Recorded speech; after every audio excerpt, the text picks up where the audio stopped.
All right, y'all. Listen, we love a winning streak in New York.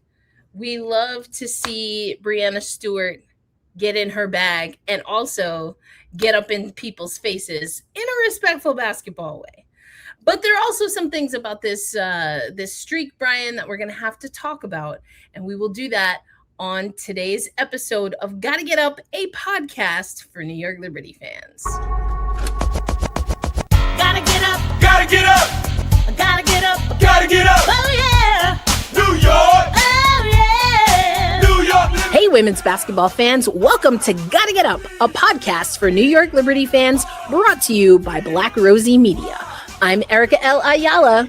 And I'm Brian Fleurantin.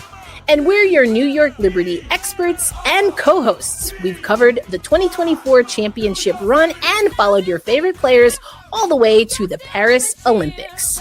Every episode, we bring you game recaps, the latest news and transactions, and exclusive interviews with Liberty players and coaches from the past, present, and future that you won't hear anywhere else.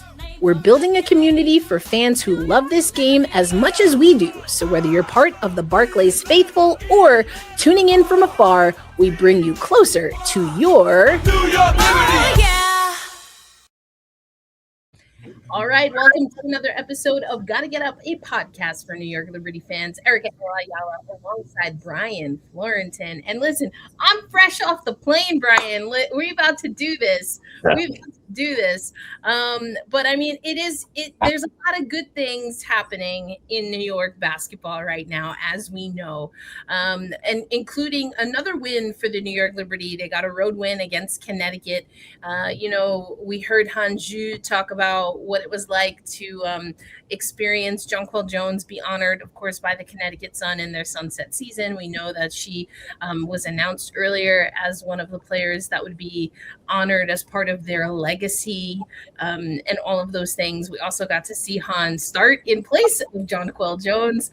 So why don't we just kick it off there, Brian? I mean, what were some of your takeaways from some of the bigger than just this season of basketball things that happened in Connecticut?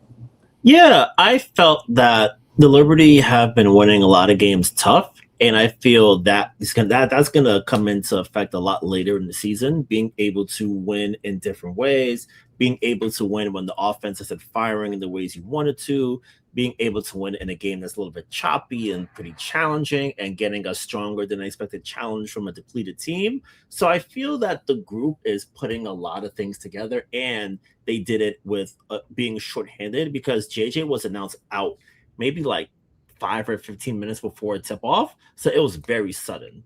And usually if a player's out, you have like a day or at least a couple hours to prep and build things out. But for the Liberty last night, they had to do everything sort of on a moment's notice. And Han really did well. Great touch at the rim, pretty assertive on both sides of the ball. Raquel Carrera, really soft touch at the rim, a lot of energy, great rim running. So I felt that the Liberty did well to account for tough circumstances and being able to win on the road, because no matter what Connecticut is at this point, they're still a professional team with good players and talent, and they want to be able to match up against a former champion. So I feel that the Sun gave a great effort, and New York had to really sort of dig in to get the job done, and they had to win by a margin enough so that way they can sort of stay ahead of the Commissioner's Cup race, while also adding to the point differential, which is going to be very important coming down the line when we see the Western Conference team who comes out with the cup on that side. Right, 100%. So again, a lot baked in here. Jonquel Jones, a part of the sunset season. Hanju getting her first start. As you said, Raquel Carrera also having to step up. But basically, Brian, this has kind of been the theme of the season, right? So far, really not just of this season, because a lot of this is carryover from last year. I mean, it just seems rinse and repeat. You don't have some of your stars, and it's how are people gonna step up? Cherie saying 5 in a row, let's keep it going. And that's what we want to talk about, because on the one hand, 5 consecutive wins, you take that, right? Especially for a team where that was expected to be a little bit more of the norm as opposed to the exception. But with some of the players, we still have Sabrina Ionescu out. We'll talk a little bit about what we've seen in practice, but she did not travel with the team, Brian. And as we know, it's not the most enjoyable ride from New York or Brooklyn specifically to Uncasville. It's definitely doable. But I think, what we heard from Chris DeMarco in that respect is that that's part of their protocol, or at least that's what it is this year. And why have her travel unnecessarily? I kind of understand that. But, I think there is a resilience that we're seeing this season that we maybe didn't see at times last year. And I have mixed feelings and mixed thoughts about that, but we'll get into that a little bit. But, this is an 89-80 win. If you saw the game on CBS against Indiana. Number one. At least they have the number one, women's sports podcast hosted by Alicia J and Erica Ayala. Reading Talk coming to you on YouTube twice a week. That's Check it. Out and subscribe and follow. That's it. Thank you very much. Yeah, we had a really interesting conversation about something that we'll get into a little bit later, but Tosh Cloud broke her silence, was able to speak with Sue Bird, so we got into that on We Need to Talk Now podcast. But the last two games, and even honestly, Brian, I know you were away, you were out of the country, but we talked about this with Jackie Powell a little bit. Even those Phoenix games, the turnovers are still a little bit of a concern. The slow starts, and basically Stewie having to get real New York. That has been the difference. And while I love to see that, Brian, I do think that there is still a fair question on the table, given the way the New York Liberty have been winning. And yes, we know the injuries. Yes, we know there are some people transitioning to this level of basketball or getting reacclimated. But I think it's still fair to look at how the team is playing, regardless of who's on the court, and say that there are still some things that need to be fine-tuned. Yeah, I think definitely the turnovers are the big problem for me, because even last night, I think they had about 7 turnovers in the second quarter against Connecticut. And when it gets like that, you turn what could be a 20-point win into something that's a lot closer, and it's a 2-3 possession game. So you're having to sort of like burn and expend a lot more energy than you would under the most optimal circumstances. So I think that's going to be the thing I monitor going forward. I know JJ mentioned to us a few weeks back that the sort of offense was maybe at like firing at like a 40% kind of rate, whereas you're getting the foundation, but it's not the full vision yet. Granted, she said that when Satu wasn't playing and suiting up, and I think Leia was still gone at the time too. So it's getting better now. So I think for the group, the next few weeks will be very beneficial in sort of ironing out a few more details, because I think the ideas they have are fundamental as far as getting to the rim, looking to really get downhill a good amount, good off-ball movement. Beck Gardner has been really good as far as getting into the rim and insisting her way to the cup. I think the fundamentals are there, and I feel that with better health, more minutes together, and I think with the 3-point shooting sort of like turning back to where we would expect it to be, I feel the offense will become more dynamic when that happens. So that's something I'm going to sort of keep an eye on. On the defensive front, I've been frankly impressed. I know when I came back, I had missed the big run. Like I caught some highlights of the big Phoenix run, and one of the things they've been doing a lot is zone. And against Indiana on Saturday night, they pretty much did the entire fourth quarter doing full court zone press, and it completely bedazzled and bungled up what Indiana was doing. And then New York was able to sort of get them discombobulated, and then their experience and their poise drove the victory home for them. So I feel that game in particular, especially against a team that is expected to be a championship contender, even though the Liberty game was a little bit choppy and it was a little bit rough and rugged, they were able to figure it out gradually. They kept their cool while their opponent completely melted down. They took advantage of missed layups, bickering, all those kind of things. And you saw where a team that is, I think, heading a step above where the Fever are, and they have the best player on the court in Breanna Stewart, you see the difference there. Whereas, oh, okay, my shot isn't firing, I can hit threes. Okay, whatever. I'm a little bit pissed off. That's fine. What am I going to do? Put my head down, get to the basket, make the officials have to call something, because for as much as we sort of like grouse about officiating, they really don't want to be felt and seen if they can help it, because they want to sort of blend in the background. They want to be the potted plant in your room that you don't really think about too much.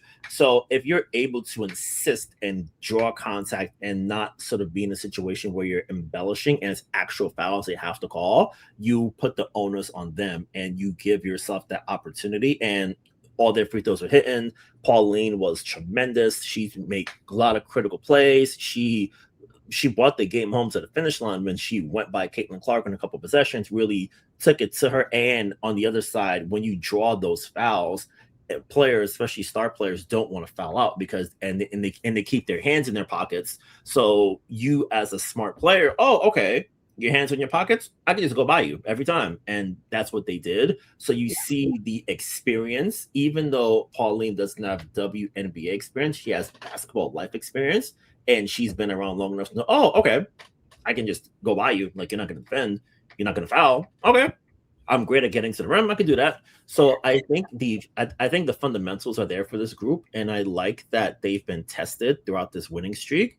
I feel like that's going to be the thing that really drives it home for them, because it's good to get challenged early, because you know what works, what doesn't work, what you can do better for next time. Because Portland, they had those mistakes late, and it cost them a game that they frankly should have won. The first game in Portland, they should have won that. And then now you see, okay, our execution is a little bit better. We can still improve in some areas, but when it gets down to it, I know, hey, I've got the second best player in the sport on my side, and you don't, unless you have the best player, but we won't see her for a good while, so we ain't got to worry about that. But everybody else, we got the best player on the court. So I like what they're doing. Yeah, I think there was a lot of grit that we've seen. Really, it started with the kind of mini series against Phoenix. I didn't think the grit was there for Portland. I do think those Portland games kind of pissed them off and woke them up a little bit. But talk about being PO'd. I mean, specifically thinking about the Indiana game. I mean, Breanna Stewart was doing, one of those tunnel walks off the court and was like, yeah, I'm paraphrasing here, but she was like, yeah, we were mad. Like, we were pissed. And you could see that there was a dust up, that made its rounds where she was, getting into Coach Wade. And, those are the things that happen in basketball. We know that Stewie doesn't necessarily have a habit of that, or at least not what we see publicly. And y'all, I feel like if you've been watching the show for a little while, then you know how I feel about it. You need some sandpaper. There it is. That's it. You need some sandpaper. So go to your local hardware store and get you some sandpaper. And that's what Stewie is bringing. And I love to see it, because when Jackie Powell was on with us, Brian, and we've talked about this before, but Jackie mentioned that when the team thinks about, specifically Stewie thinks about this team, and JJ also, they don't maybe have, at the time we were talking, maybe don't always have a sense of what the actual culture and identity is. I think this is a team that we're seeing in real time figure that out. But what Stewie and JJ were saying that they hope it will be is that it mirrors New York. And you have to have sandpaper in your game if you play for New York. I don't care if you're playing bowling, pickleball, basketball, hockey, like, get you some sandpaper, put it at the bottom of your feet, because you got to play with sandpaper. And I think we're starting to see that. Pauline, I think, was a great example. She was getting her hand caught in the cookie jar early in that game against Indiana. And you could see that there was at times some frustration. I do think the fouls that she had, I don't recall thinking, I mean, maybe there's one or two where I was like, y'all could have let that go. But ultimately, I do think that she's going to have to work on body positioning. And, she has just a scotch of what we see Marine Johannès sometimes struggle with, which is, again, getting your hand caught out there.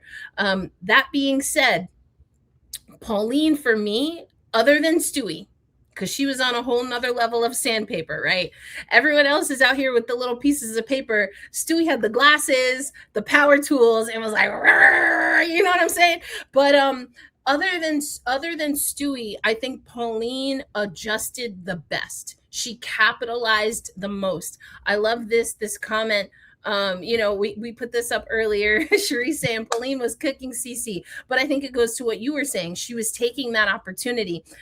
In the fourth quarter, Aaliyah Boston and Caitlin Clark, 5 fouls. Mm-hmm. So what do? As a basketball player, you attack.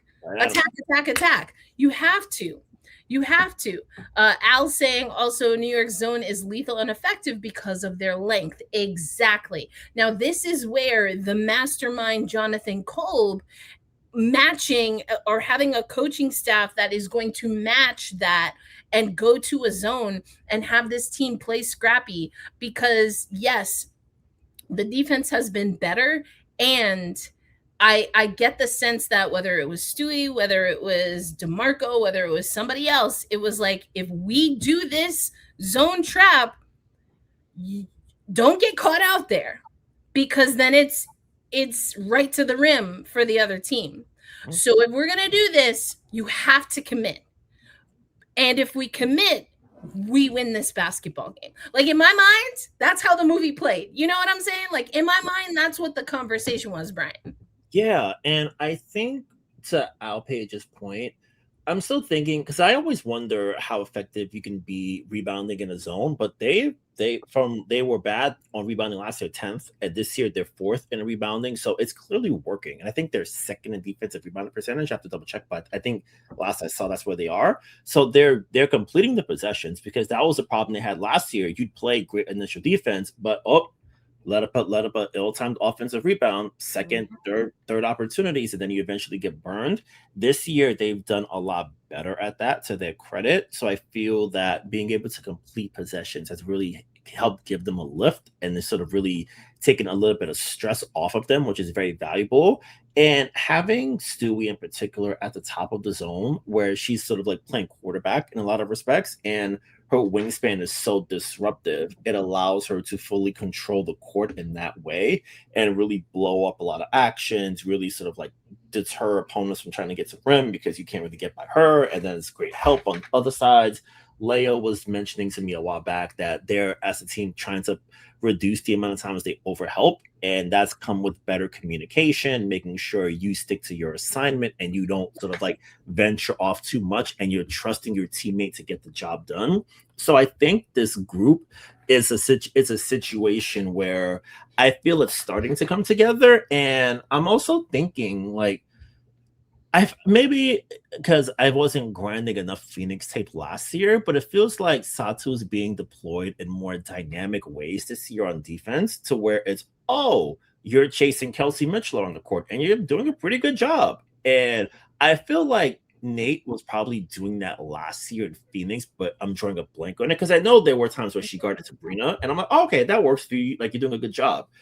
And I like that DeMarco is doing that more this year, and it's allowing Leo to be a little bit more unique in what she does. Same for Betnijah and Laney-Hamilton when she's on the court, because I think B had some matches with the centers last night. I'm like, okay, good job. And I like that DeMarco is pressing a few different buttons and allowing the roster's uniqueness to come into play.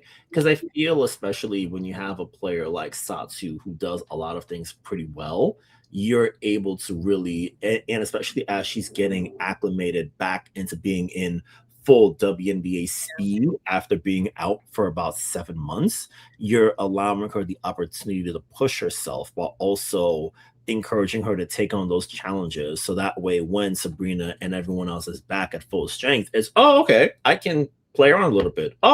We're playing up against Las Vegas. Leia would guard Chelsea Gray last year. Satu can take that. And then Leia, you get somebody else. And then you're allowing yourself to be pretty unique, and you're posing a lot of difficult choices for your opponents due to your length, your speed, your quickness, and everything in between. So I like where they're going, and I think especially with the Thursday game coming up, it'll be a great chance to sort of see what this group looks like against another contending team.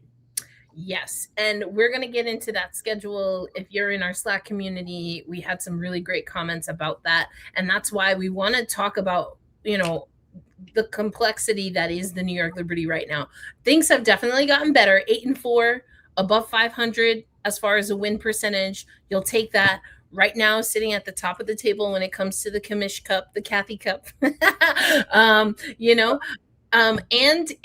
there are some tests here. I want to go back to something that you said. You referenced Leo, and I believe we've played the audio and talked about Stewie saying something similar on the defensive side.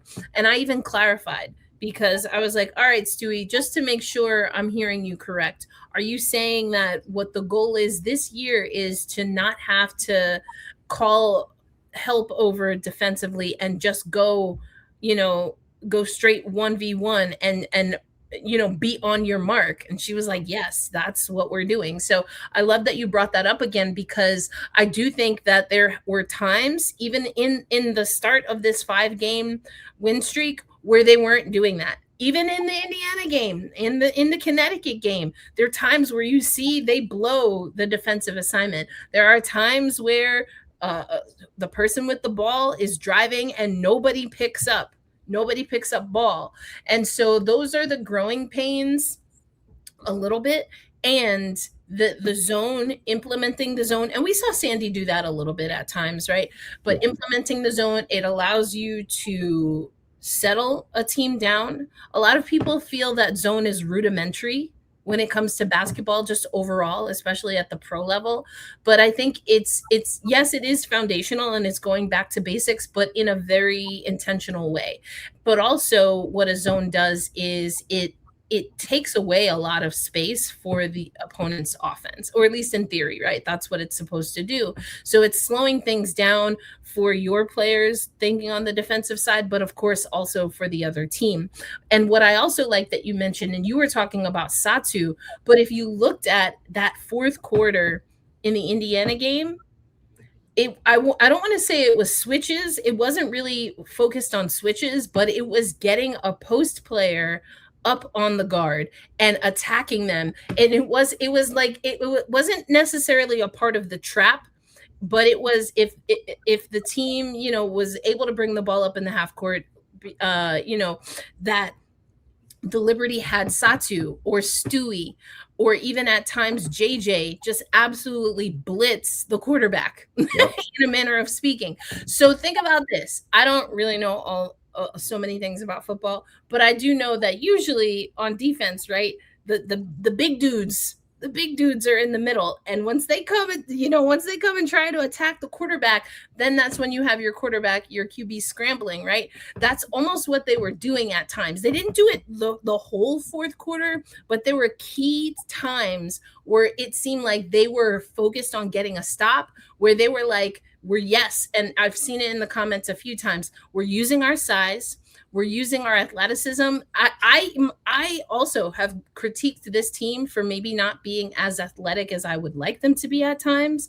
And there's a conversation to be had comparative to the field, right, to the WNBA on that. And I do think that, I don't know if they listened to this pod or been looking on social media, but this team pulled a Nika Mule and they were like, I could guard, I could guard the three.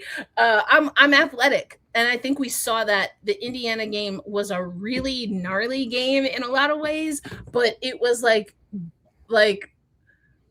what is the term that Mos Def used to use? It's like ugly beautiful. That's not exactly what he used to say, but it's something that it's like, yeah, if you look at it one way, it's gnarly, and because it's so nasty and somebody's got to figure it out, that's what made it such an exciting game. And the Liberty ended up on top, so of course we're gonna take that dub and we're gonna call it a good game, because it was a transformational game. It was a game that I think really showed this team what it takes to play in New York with the high standards that the franchise has and what that looks like within their actual roster, because it's inevitable when you are playing for a New York Liberty squad. A lot of the drama, Jackie and I talked about it, that happened with the old guard, Sandy Brondello, and Jonathan Kolb, the conversation with Jonathan Kolb and Natasha Cloud. Like, there's a lot of stuff that comes into this season.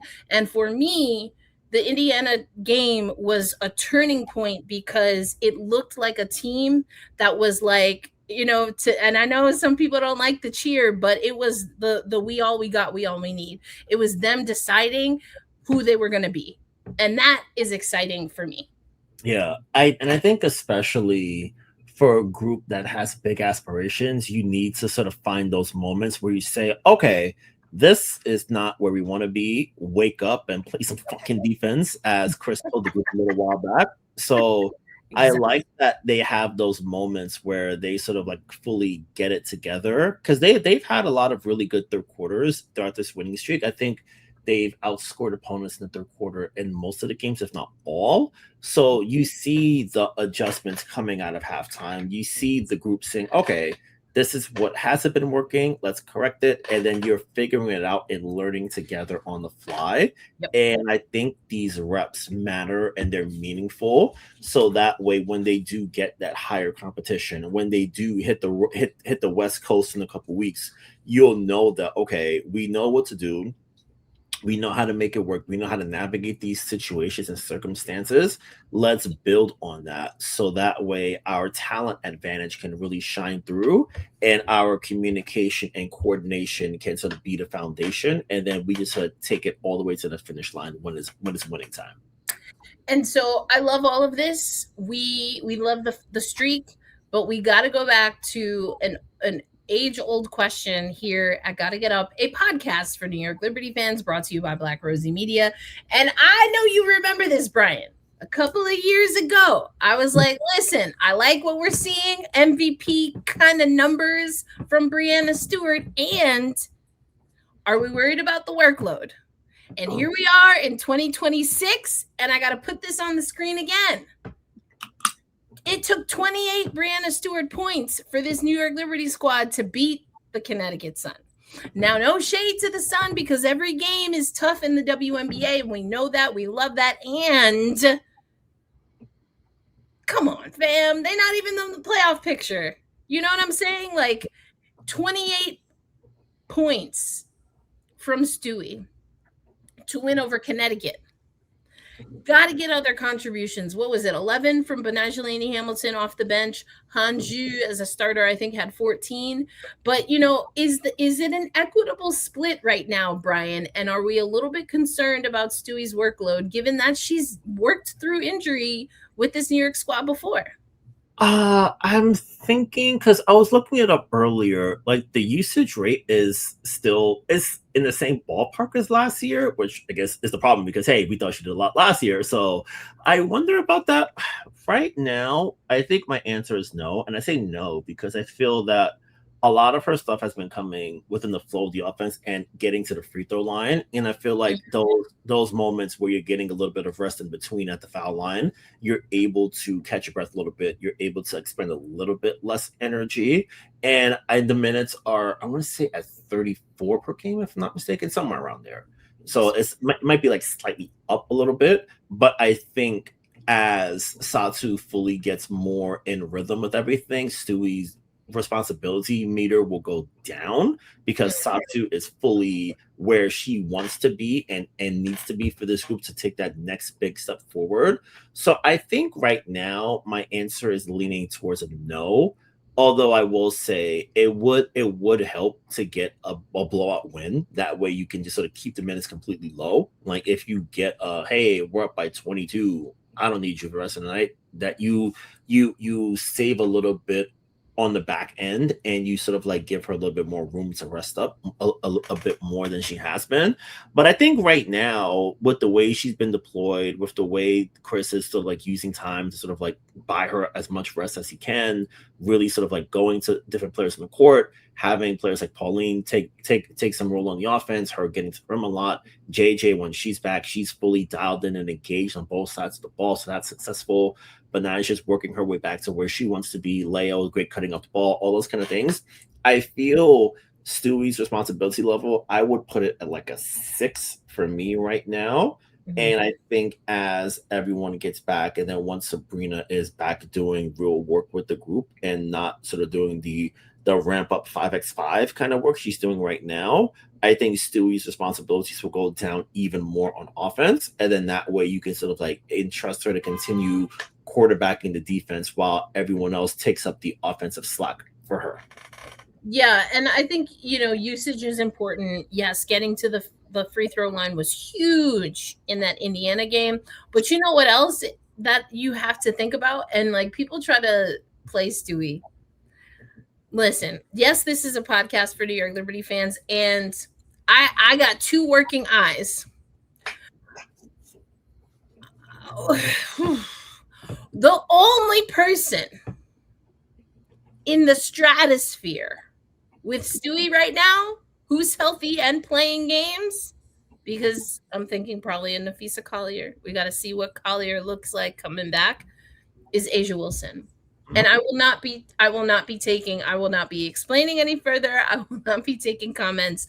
If that is not something that we as basketball, as WNBA women's basketball fans agree on, then I don't know what women's basketball other folks are watching.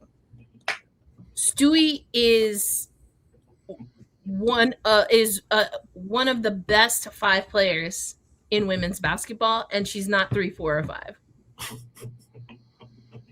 Period. Did y'all see? I just want to enter Exhibit A. I don't have the clip, and also we're not trying to get fined or sued. Copyright man, stay away. Did you see? Stewie had the ball. She sees Myisha Hines-Allen in the paint. And you see, if you look at that clip, Stewie was like, I'm going, drops the shoulder, but keeps it contained, doesn't push off, but gets that shoulder ready and bodied Myisha Hines-Allen. Now, Stewie has height on her, but that, like, Myisha's solid. Myisha's solid and knocked her down. That's not easy to do. Now, Myisha might have been, playing a little bit to try and get the charge call. So I'll give her that. I don't know if she planted all of her weight down into her heels. But the fact that Stewie went for it, that's everything that I need to know about where Stewie's at. She's not out here to lose games. Okay? She's not playing these games with y'all. And yes, I did see the comment that, she mentioned on her podcast that Andrew Wade was just kind of, he was an innocent bystander. Listen, it happens. It's people comparing it to something else that happened in Indiana that was in the newsletter that Brian curates, the women's basketball roundup. Thank you very much. Every Wednesday and Friday, usually, except for when I'm on the road and have to get it up on Saturday. That's on me. But, usually, we don't see Stewie get into that beast mode. But dang, I love Stewie's beast mode. I'm just a little bit concerned, and we've seen. I think it was Therese or someone saying, or I'm sorry, it was Al saying, I'd worry about Stewie and her having to put out, I'm paraphrasing for Al here a little bit, but we were talking about her 28 points against Connecticut.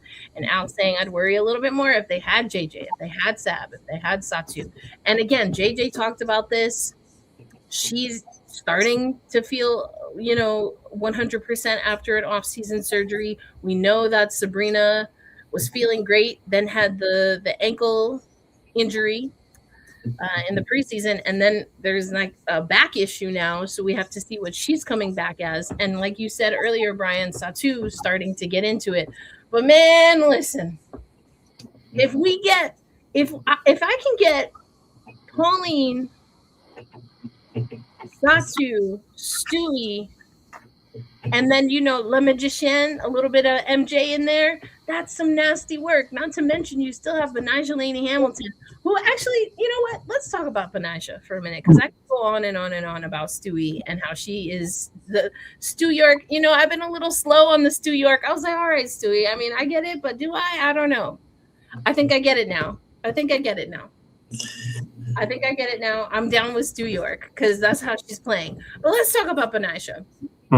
Brian, as you know, I was at training camp in preseason, and we were kind of casually talking while we were waiting to go downstairs to talk to the players. And I was like, we'd be watching practice, and I was like, I don't think Betnijah makes it through the whole season in the starting five.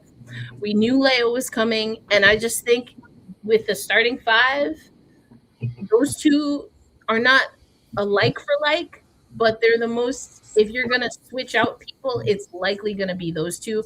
I don't think we're gonna see a starting lineup where those two are in the starting lineup when everyone's healthy together. But we know that Betnijah has been dealing with some things off of the court. We know that she also is coming back from injury. Brian, what do you make of Betnijah Laney-Hamilton playing this kind of first off, or first off the bench or first in the reserve, as opposed to Betnijah Laney-Hamilton being in the starting lineup?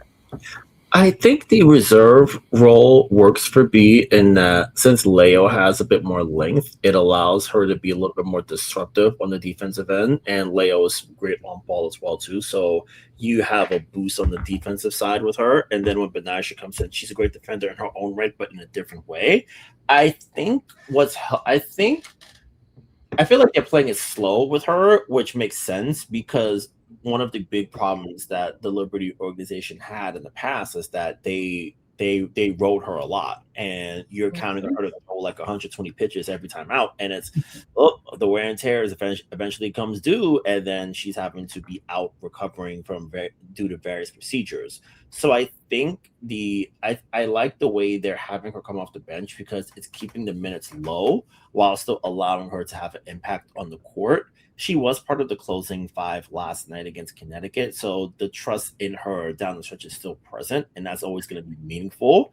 And I think for her, it's a situation where I think playing it safe now is best because you have players like a Beck Gardner who can play those minutes and who can really take on a big role, especially in the early to mid parts of the season. So I like that DeMarco is figuring out what a rotation looks like and making sure that B is still getting her touches, still getting those minutes, while not having to overburden her and sort of like encount and sort of trust her and sort of force her to carry the load in that regard. I think that's where putting a good roster together is so meaningful for this group because you're not having to entrust all of your perimeter defense to one person. You have players like Afibic, you have Gardner, Beck Allen when she was in the rotation, Satu's getting there, Stewie does everything well. So you have a situation where you don't have to entrust. It's not like 2023 where the only positive perimeter defenders were Betnijah and KT. You have a lot more to work with this time around. And within that increased versatility on the perimeter, it comes with giving your wings, especially one who hasn't been healthy and full strength over the past couple of years, buying her more time to sort of rest up. So that way, when she is in the court, it's full go without having to think to the back of my head, oh, I gotta sort of like slow down a little bit or lest I push myself too hard. Now you could just do what you do and you won't have to play 38 minutes and chase around, Jackie Young, chase around Kayla McBride, do all those kind of things. It's a little bit easier this time around, I think. Yeah, I agree with you. Again, writing on the wall here. Is it a situation where that's permanently her role, especially if she stays in New York? I don't think we know the answer to that yet, just because there's a lot happening with Betnijah herself. There's a lot happening with the New York Liberty. I do think, and we, again, touched on this a little bit with Jackie Powell, but there seems to be, or at least a couple of weeks ago, Brian, maybe a little bit of a frustration or kind of that limbo phase again for Betnijah Laney-Hamilton. And I say again because, Brian, you remember we had this conversation when Sandy was the coach, and Betnijah talked openly about having to have a conversation and a sit down with the coaching staff and wanting to have a conversation as it pertains to, what is my role? What does that look like? But also advocating for herself. She doesn't want to be known as just a defensive player. She wanted to have that full range and really get into her bag. And to Sandy's credit, we did see Betnijah's role evolve when it was able to, because there have been times where, because of injury or just because of the design of this roster, while Betnijah's been here, Betnijah needs to be that defensive option. And I think we're still kind of seeing that. I know there was a comment here earlier. I'm not going to find it right now, but, mentioning that if we look at Leonie Fiebig, and someone did say this in the comments, they noted that, and Brian, you did this also, that we're pronouncing Leo's last name different. I'm just getting it closer to how she pronounces it, specifically in the Project B video. I was like, oh, we've been saying it very American. So always try to do that. But anyway, I do think that Leo and Betnijah, they give what this team desperately needs in addition to what Stewie gives defensively. Because Jonquel Jones, and some of this, it sounds like, is just her getting back into her body with little injuries here and there. But the defense is not always where I expect it to be for JJ. And sometimes that's the truth on the offensive side too, but I think that's, again, a little bit giving a little bit of grace on that side. We know MJ's been working on that. We know Sab has been working on it, but there are still things that other teams are going to target while they're, getting on the up and up. And then you have Satu, who I think is going to be a huge addition defensively, and we're already starting to see that, but she's also working up. So I think there has to be a little bit of patience, probably on the side of a player like a Betnijah Laney-Hamilton, who wants to be more of a versatile player. That being said, Brian, maybe that's why, even if some of the off-court and personal things are also a factor, maybe that's why this playing off the bench actually is a better role for Betnijah, at least with this roster as it is, and that includes who is healthy and who's not. Because if you're coming off of the bench, you're expected to get defensive stops off of the bench, right? And the bonus is bench players that can get you points as well. And it's not always, usually it's one or the other. It's not always both and, but that's why we have like 6th player of the year awards, like a Dearica Hamby or a Jewel Lloyd, or players that can be starters and have been, that shift because of the roster as is and their capability to commit to the game plan. So I think this is going to be good for the New York Liberty, and especially for Betnijah Laney-Hamilton in the long run. I hope that it continues to be an open conversation, because it sounded like there maybe was a little bit of a rift early on. That's something, though, that we've seen Betnijah advocate for herself. So I'm okay with it. I love what Jeremy is saying here. Betnijah is the glue on the perimeter defense. She's also one of the best two-way players when healthy. She needs to be the starting 2 guard right now. Now, that's interesting, because especially without Sabrina, I do think that there is something here, and Johannès is getting significant minutes, Brian. But I'm not against that, and I put this in our Slack channel earlier. There are times where, and you mentioned Beck Gardner. I think Beck Gardner, she falls into this conversation more on a broad strokes perspective, but I want to narrow in on Johannès. Johannès is a player that is quite literally magical. Right? We call her La Magicienne for a reason. She's electric. She can get shots in quick succession. She passes very well and in entertaining fashion. again, I just mentioned that defense is a little bit of an area for growth, right? For MJ. I also think that we know, especially in the Sandy era, that confidence and getting her out of that shell. She's very a self-proclaimed shy person, and sometimes that also seeps into basketball. So I think getting Maureen Johannès these minutes, even if they don't look so pretty right now, is important. And actually, Chris DeMarco said this early to us, right? He was like, I forget exactly how the question was framed, but the question was almost framed in a way where it was like, well, how do you deal with, the turnovers, or some of the passes that are thrown away, while also knowing what she can do. And Chris DeMarco did it in a very polite way, but I'm a New Yorkify it. He was like, hold on, wait a minute now. What we're not going to do is talk about MJ like that. I know who MJ is. We know who MJ is. We know what we need from MJ. And yeah, she's got work to do just like everybody else. Don't worry about it, sweetheart. She's going to be fine. Like, I don't know. Like, that's what I heard him say. I don't know exactly what he said, but that's what he said. Yeah.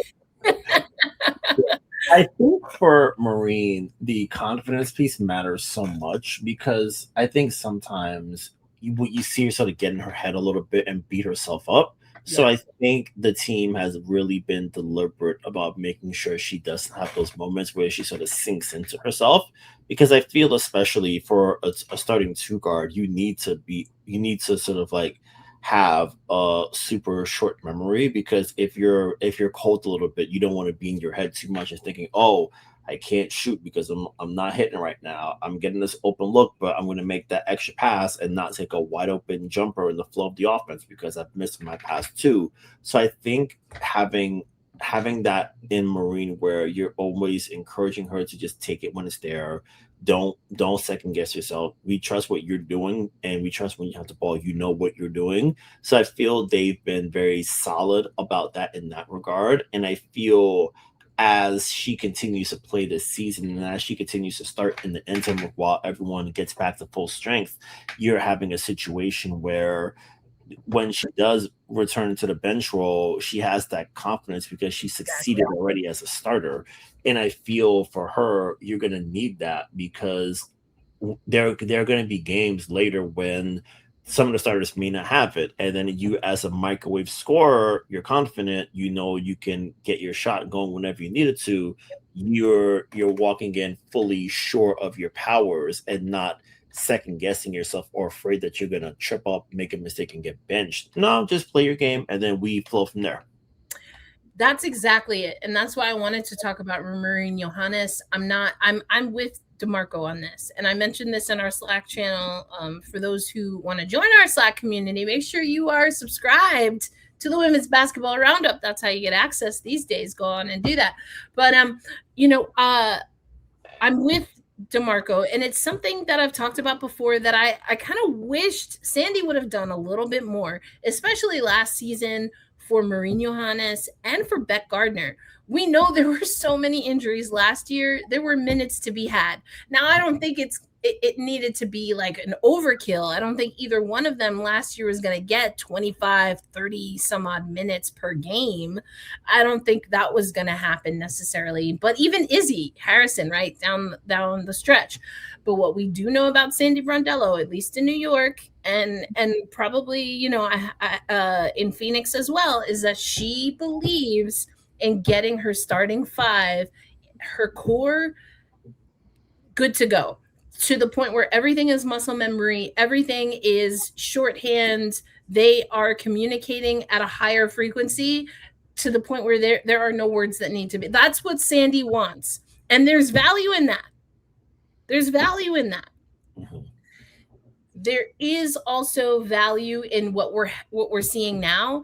I don't know how much of it is circumstance, Brian, or how much of it is just a different philosophy. But again, the conversation that we wanted to have today, and you laid it out beautifully, is the bench ready? Because some of the players that are inevitably going to play on the bench, assuming the New York Liberty get healthy at some point, which we hope they do, these are now players that will be coming off of the bench for DeMarco, who played hard, solid, and significant starting minutes at a time where the team was still figuring out its identity. So to your point, if a starter can't go, you come up with another injury bug, or you get stymied because, the scout is out, and if people see that it takes 28 points, 35 points, dang near 40 points from Breanna Stewart for the Liberty to win games, what do you think they're going to do? They're going to be all up in her grill. And then they're like, we'll put all 5 players on Stewie, dare you to score without her because of her facilitation. And so the second /2.5 unit, figuring all of this out now, in theory, could be good for this New York team. But the only thing about that, Brian, that little double-edged dagger, I don't want to call it a sword because it's not like a big problem yet. Not yet. I'm gonna call it a dagger. It's a double-edged dagger because we're not gonna we're not gonna call a dagger problem a sword. Is what happens if the way they're winning now is not enough for them to stay in a top 5 position? Because right now, here's the situation. Right now, the New York Liberty are at the top of the standings when it comes to the Commissioner's Cup. They're about to play Atlanta, who is a team that is a top 3 team in the overall WNBA standings. Now, listen, why am I talking Commissioner's Cup? I don't think it's the end of the world if the New York Liberty do not make the Commissioner's Cup championship or they do not win it. I'm sure they would want that money. I want that money for them, but it's more about a barometer. Yeah. And the Commissioner's Cup is a great barometer because you are being tested, you are being judged, you are being tested by teams that are in the Eastern Conference. And right now for the New York Liberty, the test that they have ahead of them is Atlanta. And I think this little mini series, this little mini kind of tournament within the season is a good test, and it's a good short-term goal setting that the New York Liberty can do, Brian. So they're in good position, even though they have not played their best. And I'm talking about, let's put the injuries to the side. Let's put Stewie's, hype words and her just will to win to the side. I'm talking turnovers. I'm talking shot selection at times. I'm talking, are we getting the ball to Jonquel Jones when she's healthy? Is she getting the ball in the paint? Is she staying in the paint? Those are the things that this team can control, and they're not consistent with those things yet, Brian. Yeah. So now, how do they push? Again, and the Commissioner's Cup is a great small little, sample size and a tournament within the season for them to do that. What do you want to see from this New York Liberty squad, knowing that they do have a Commissioner's Cup game against the top 3 team in Atlanta? Yeah. I think for Thursday, what I want to see is, can their success on the boards this season translate and continue on? They had a lot of situations last year where their poor rebounding cost them game 3 against Phoenix, in fact. And being able this year to be better on the boards is going to be very meaningful. I think also I'd love to see, in another year of defending Rhyne Howard, can they continue their success against her? I believe Rhyne has only shot above 40% against this franchise twice in her career, and she's been in the league since 2022. And New York has a sort of like cycle of very good defenders they can throw at her and make things challenging. And if Rhyne isn't making plays and isn't making shots, offense becomes a lot harder to come by for the Dream. So if they're able to succeed in slowing her down one more time, they'll be able to control the flow of the game, make things really challenging for Howard and Alicia Gray. So I think Thursday night is going to be really exciting to sort of see where this group is. And I think also for Atlanta, it's a measuring stick for them because they lost their game against a proposed contender last week in Indiana, and they lost comfortably. But Indiana, for as much as people have been yelling at them all last week, Indiana sort of bossed them around for pretty much most of that game. So the Dream are going to come into this one motivated to see how they themselves measure up against another contender, and if New York is able to execute down the stretch and play to their standard, it'll show that their early success is worth it. It'll more than likely clinch their spot in the Cup final, and also give this group a little bit of working knowledge to know that when they see a team like Atlanta, they're able to excel, throw their game plan off a ton, and be able to impact the game and influence the game in the way you want to. Yeah, and what you're saying historically is accurate. And even if we look at the averages going into this game, so I have this on the screen. This is the preview for the game charts for the game against the Atlanta Dream. The points are roughly the same, with the New York Liberty having the advantage, 87.3 points per game to 85.5 points per game. And also Atlanta just beat Chicago as we're recording this. Now the rebounding is also identical, but here's the difference for me, Brian, and why the Sandpaper element comes into play. Because getting rebounds against a team like Atlanta, a scrappy team that has Angel Reese now, that's a different beast than what the New York Liberty squad has taken on so far. Yes, they've played Connecticut. You've got Reagan Beers, you've got, Brittany Griner, and they've played Indiana, so that's Aaliyah Boston. But I just think this Atlanta team is a different look because they've played also teams with a quick backcourt. But I think I don't know that they've quite played a team yet, Brian, where I would say that they've kind of got a little bit of everything, and not just one or two players, but, they've got 3, 4. They've got a little bit of depth and things that can challenge some of the areas and the weaker points of this New York Liberty squad. So I think it's a great matchup. Just like I thought Indiana was going to be a great matchup for New York, and vice versa. New York was a great matchup for Indiana, and Indiana was a great matchup for New York. And we saw that was kind of a knockdown drag out. That was a knockdown drag out. I think if both of these teams pester each other like they can, we're going to see another knockdown drag out. And that's where the boxing out, the rebounds, the turnovers. I think Atlanta, more so than any other team the New York Liberty have played to this point, because we're about a quarter of the way, right, Brian, through the season. I do think Atlanta can make them pay for those mistakes in a different way than any team that they've played before.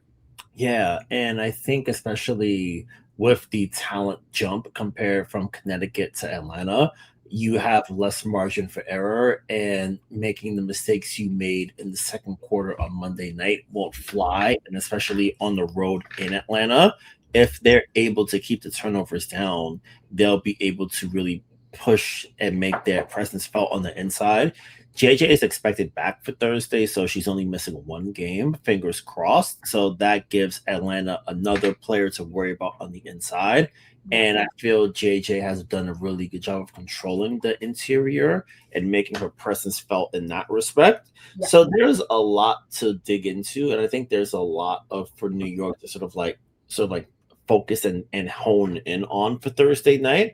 And I think if they're able to keep it close throughout the second half, their experience combined with Atlanta's lack of success in crunch time from last year, maybe that can come into play for this New York team. And because the Liberty themselves came back from down 19 against the Dream last year, and they were able to melt Atlanta down when it came winning time in July of 2025. So now for New York, can you stay close enough if you're trailing to where you put the pressure all on Atlanta, who has a lot more to prove than you guys do? So it'll be interesting. I think it's going to be a great game. I think it's going to be great too. There are some things that I had on my mind with respect to Atlanta, and then also just moving forward, because the Liberty do have a really interesting section of games coming up, like their schedule, they're playing teams that are above 500 here. But I love it. This is why I love our community, Brian, because I don't even have to ask the questions because they are already in the chat. But if you have not already put any questions or comments that you want, go ahead and do that now. There are 2 comments that I have starred, questions/comments that I have starred here that I want to get into. One is directly related to Atlanta, and I'm going to remix it a little bit, Brian. Another one goes to this thing about the Liberty bench and reserve players, and a player that people are noticeably not seeing come off the bench. But let's start with Charisse here. Is Sab playing on Thursday? One, that's the question, Brian, but I want to give a little bit of context here. What have we been hearing with regard to Sabrina Ionescu? Because again, she did not travel with the team to Connecticut. So what's the word on the street? And is it even possible that she will be ready for Thursday? Yeah, so Sabrina did some practice work on Friday with the main roster, but they held her out for Saturday and last night.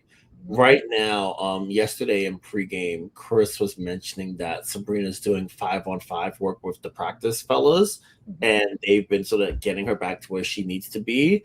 I wouldn't bank on her playing this Thursday evening. I figure if you're the Liberty, just keep her in New York a few days longer because you're coming back home anyway. And if you can avoid it, you don't want to fly someone down for like a couple hours and fly them back up, especially when they have 2 days off before Sunday afternoon's matchup against Washington. So I wouldn't expect her to play Thursday. If I had to make a guess right now, from the team's perspective, they mentioned that she's been working through like a little bit of back soreness. It doesn't seem as if it's a thing that has a long-term concern.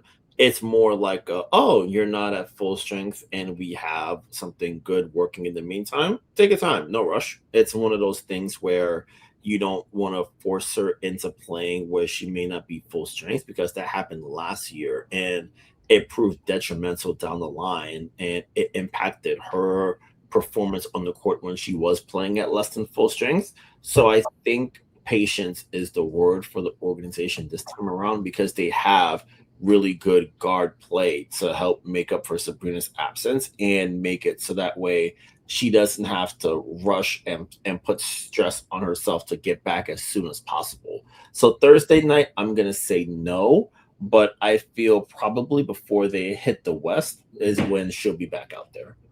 Yeah, because that was the other question I was going to ask. One is just the update which you gave, but also should she? Because let's keep it a buck.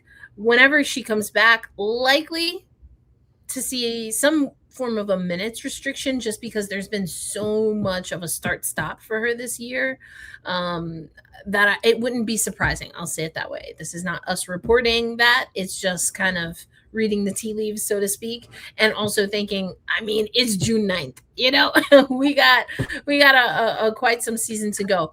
But I want to go back to this here, Brian, with regard to Atlanta, because again, these numbers, they're pretty similar in a lot of categories. Again, the steals I'm concerned with. So keeping the ball, keeping possession, eliminating turnovers, because fast break points can absolutely be a backbreaker. Another reason we don't want some Sab playing on Thursday. Jokes aside, it can be a backbreaker, but you do see that there's turnover possibility here as well. So can New York capitalize on that? But what I want to focus on is 3-point percentage. Again, pretty comparable numbers, 32.4% clip for Atlanta, 34.8%. No Sabrina, but this is where a Johannès, Astier, even a Sab, a Satu. But there's another player, and there was a comment that I wanted to get to, because Albert Jimenez saying, I could be wrong, but I'm not seeing a lot of minutes for Rebecca Allen. And this is something, Rebecca Allen, to put it bluntly, gets a lot of hate on her for her game on the interwebs. I will say it this way. I can see how in a short period of time, people are coming to some of the conclusions, critiques, and criticisms.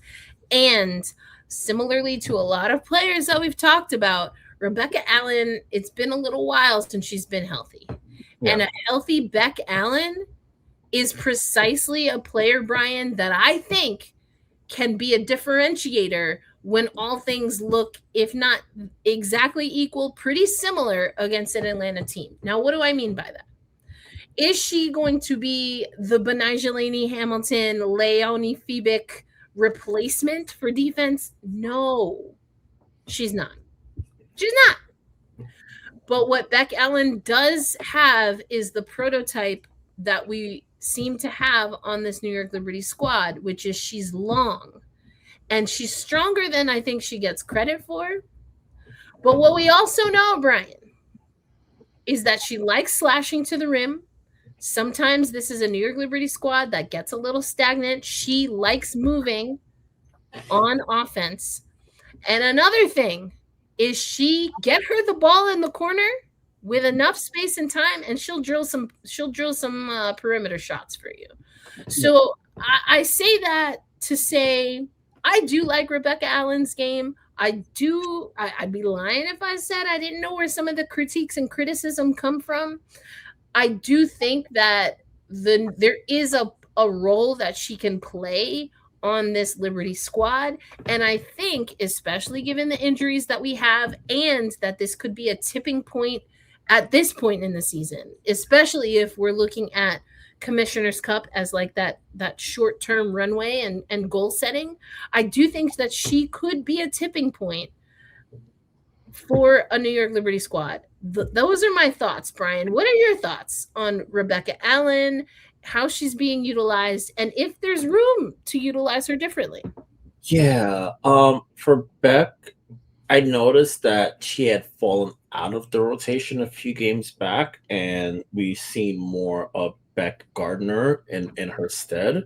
So I think I understand why they made that choice, because Beck was struggling early on. She, as we mentioned, she's working her way back off injury, and training camp she didn't get much of a ramp up and runway in camp to really play and get a lot of things set. So I understand why. And I think also, especially now with Satsu back, minutes are going to have to be sacrificed for her, because Satsu does a lot of the good things, and you want to have her on the court as much as possible. So someone was eventually going to have to see their spot in the rotation sort of fade out, and you can't replace Han because she's a backup big. Pauline is starting for now. Then once Sabrina comes back, guard work there. But then Laney-Hamilton doing what she does. Leo's back. Same thing for Marine Johannès. So someone was going to have to be the person that takes the hit in that regard. And I think for Beck, it's a situation where, just in knowing her, she's professional enough that she's always ready in the event her number is called. And I think also she's been helpful for the young players. Pauline was saying to us a while back that Beck has really been helpful for her as she transitions to being in the U.S. Beck always giving good advice, always providing support. So even though she's not on the court right now and other players are ahead of her in the rotation, her presence as a locker room veteran and someone who's helping the youngsters get to where they need to be, that is very helpful and very meaningful. So I think that as the team sort of figures out what the rotation looks like, she'll still be ready to hop in at a moment's notice. And when she is back on the court, I think she'll have a little bit more success as compared to the first couple games where she was struggling out the gate. Yeah, I think very well said there. I am curious to see. And again, I just think that Atlanta could present some things where you want someone like a Beck Gardner. Now, is that how DeMarco and the rest of the coaching staff are going to see it? I don't know, because again, these are important games. And so sometimes you want to keep the bench tight, but I just think that you're going to have to find out sooner or later if you're going to keep her as a part of the squad, because we've already seen like other teams, like a team I'll talk about on Thursday, they're waiving players. Yeah. And so there are options out there. So I don't know. I don't know what that means for Rebecca Allen. I would like to see her, get another stab at it. I think there is a role that she can play. All right, we are going to Damien. Hey, Damien. Now Brian just talked about this. She is not playing yet, and our opinion here on Gotta Get Up, a podcast for New York Liberty fans, is that she likely won't play on Thursday. Now, this is not how I thought we were going to end the show, Brian, but we are in the fourth quarter, so I guess it's clutch. These are clutch minutes, right? Mm-hmm. Aloysius from the logo that is on a meteorite orbiting Saturn or something. I know everybody is going to hate me, but I think they, in this case, the New York Liberty, should trade Sab for CC, in my opinion. Now, let me just, before I work up my blood pressure, sometimes I'm like, Erica, you got to ask clarifying questions before you get all upset on the interwebs. Now, just to clarify, am I right in assuming that CC means Caitlin Clark? Yes, I would say so. Okay, all right. I just want to make sure. It's important to clarify. Brian, do you want to go ahead and take this one first? And sure. Get at it. I would say confirmation. All right. See, I want to get confirmation before I get worked up. All right. So it is Caitlin Clark. Okay, you take the floor here first.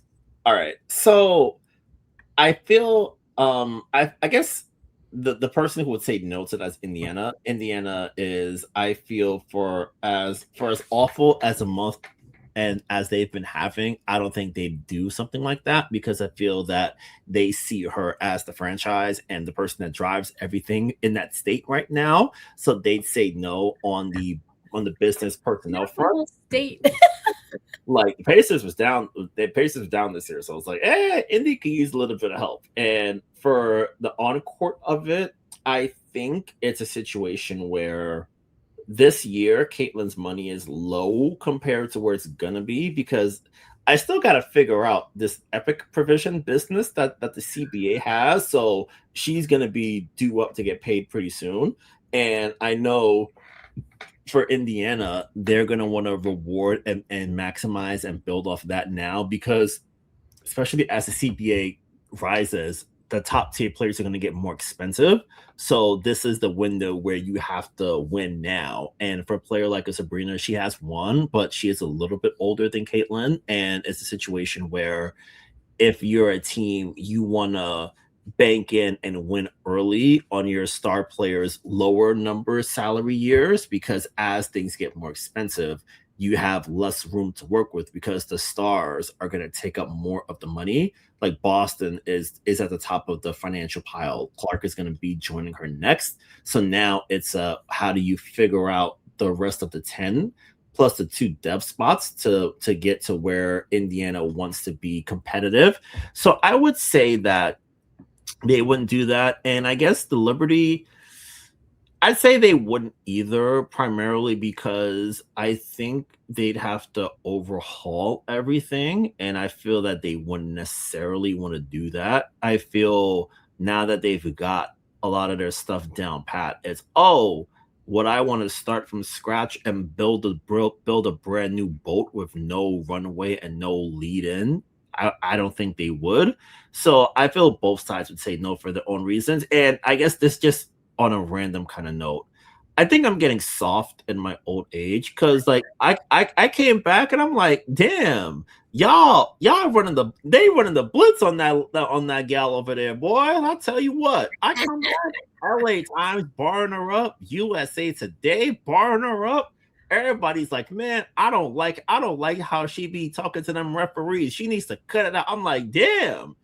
I'm like, geez, y'all folks is not trying to hear it. And I get it. I understand. No one likes to see a player fuss and moan and groan about officiating. People tire of Luka Doncic for the exact same reason. And it's, hey man, can you not do that? It's when you're hitting 33 footers at the buzzer against your hated rival Cody McMahon, we're like, hell yeah, that's what's up. Do that.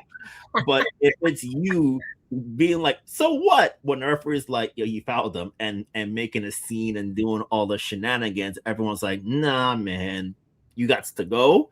So I feel the experience, if you will, is in such a fascinating spot in 2026 because you're at the top of the marquee and you part of the number one rated game on America's leading network.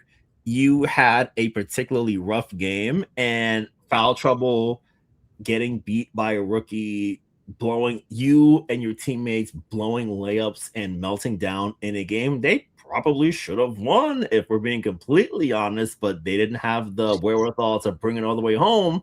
And it's them in the post game being like, "Oh, look at that free throw discrepancy." And it's like, y'all wasn't doing it like that. And 3.5 million people can attest to that fact. So it's a situation where Indiana has a lot going on with them right now, and I feel Which you can read about in Women's Basketball Roundup newsletter. Right.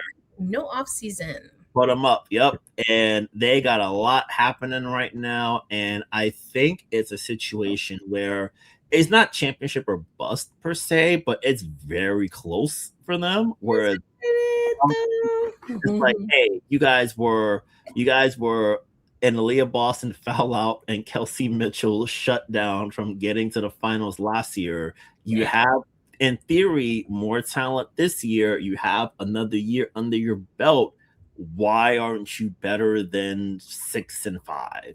Why is the offense not where it's supposed to be? Why are the newly built Dallas Wings so much better than you? Why are the newly built Atlanta Dream better than you? Why are the in progress New York Liberty so much better than you?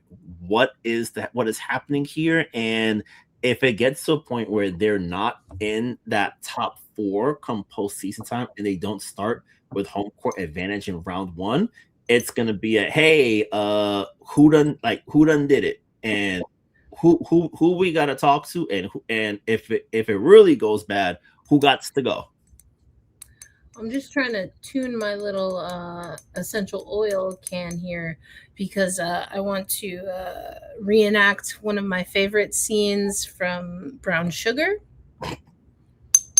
What is that? Leadership. That's the difference. Leadership. And no, I'm not talking about coaching. I'm talking about leadership from players. And, I have questions with regard to not just Caitlin Clark, mind you, when it comes to leadership for that Indiana Fever squad.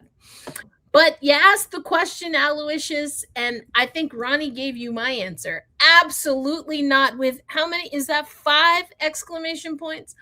Might throw in an extra one just for good measure. Immediately no. A bombastic side eye. No. For no reason, under no circumstances, is that the trade. Not only is that not the trade, but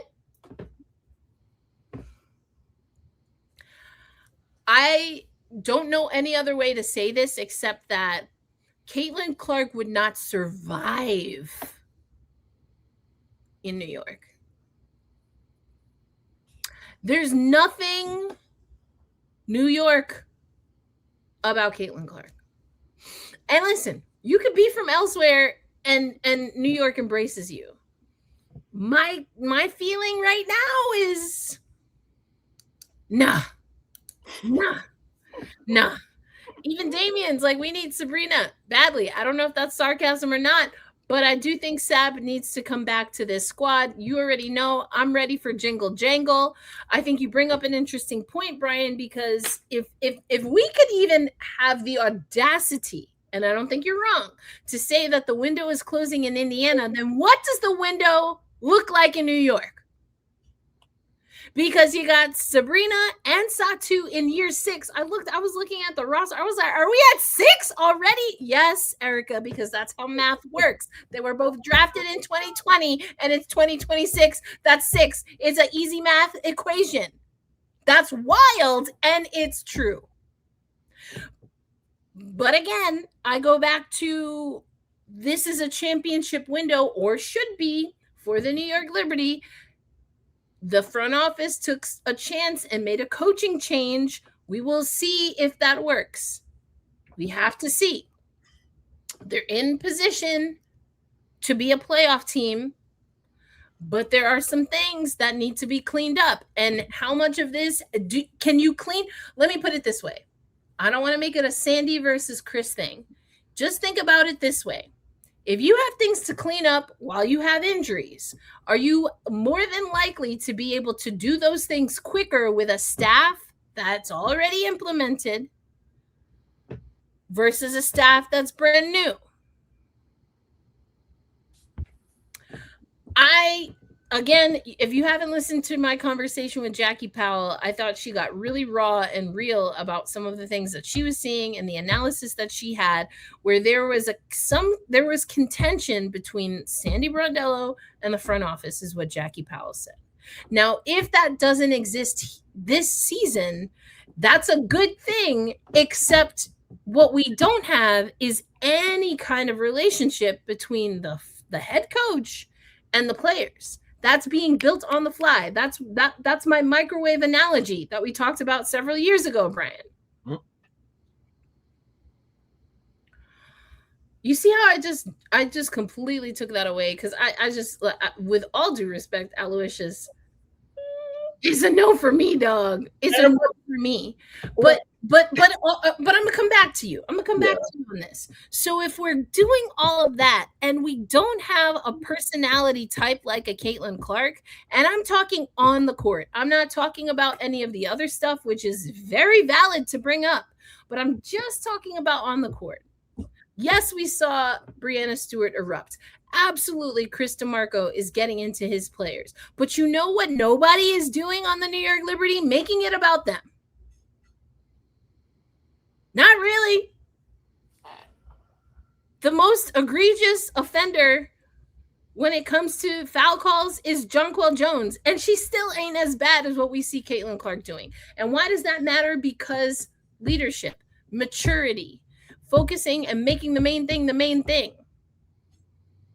No excuses. And Cherise, man, the way I cackled when I saw this, trading no defense for no defense is crazy.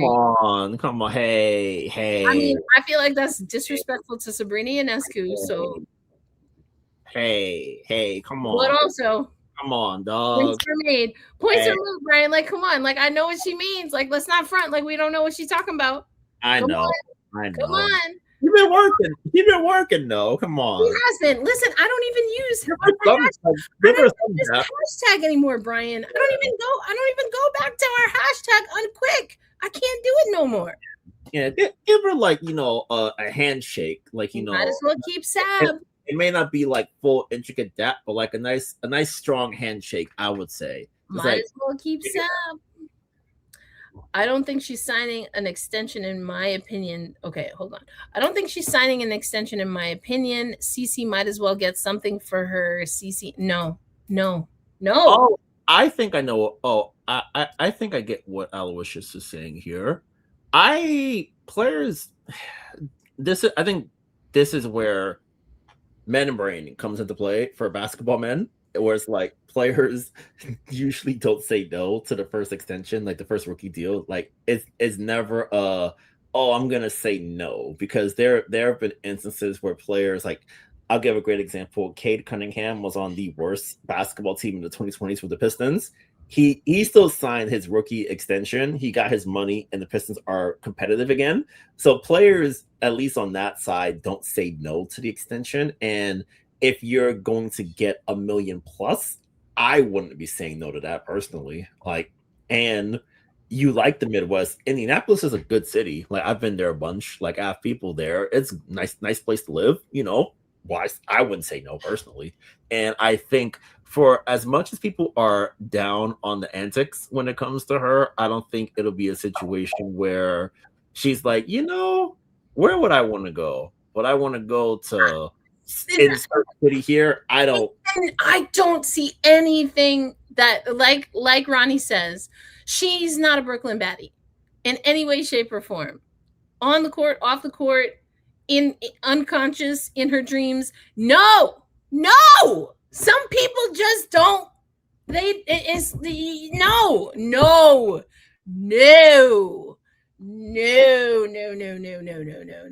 I just don't know how else to say it, but no.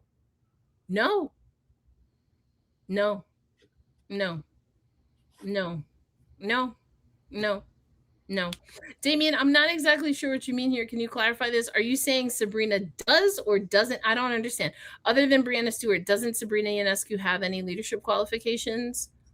I'm not sure. I feel like there's a double negative there, so I'm not. More there, Are you saying that she does have or are you asking me what her qualifications? I'm gonna take it there. I'm gonna say that you're asking me what her qualifications are. The aforementioned statement, she's been with the New York Liberty since 2020.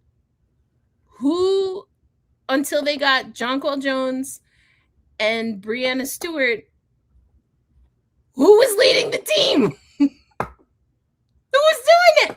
She's been doing it. She's been asked to do that since she was a rookie. Learning.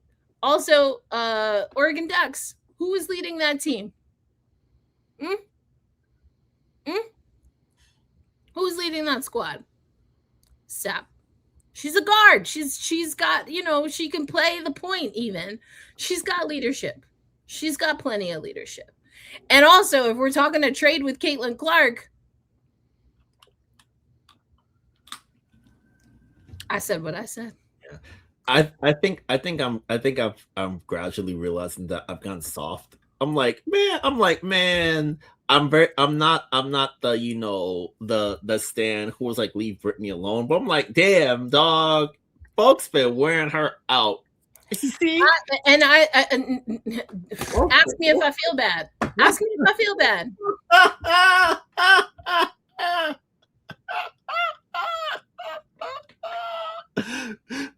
Everybody get her out the paint. I'm like, ask me if I feel bad. Go ahead, Brian. Ask me if I feel bad.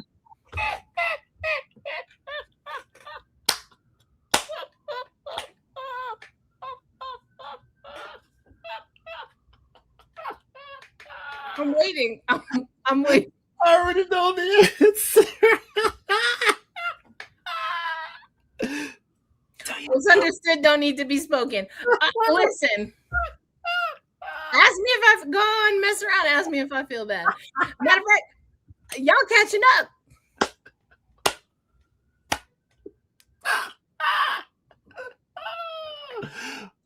Oh, she got me breathing with my eyes.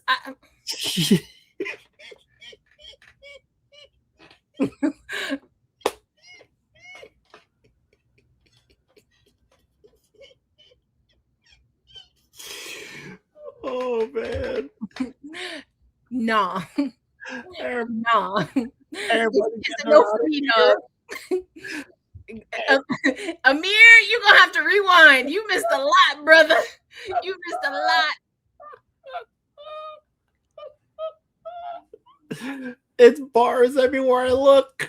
I just ask me if I feel bad. Don't mess around and ask me.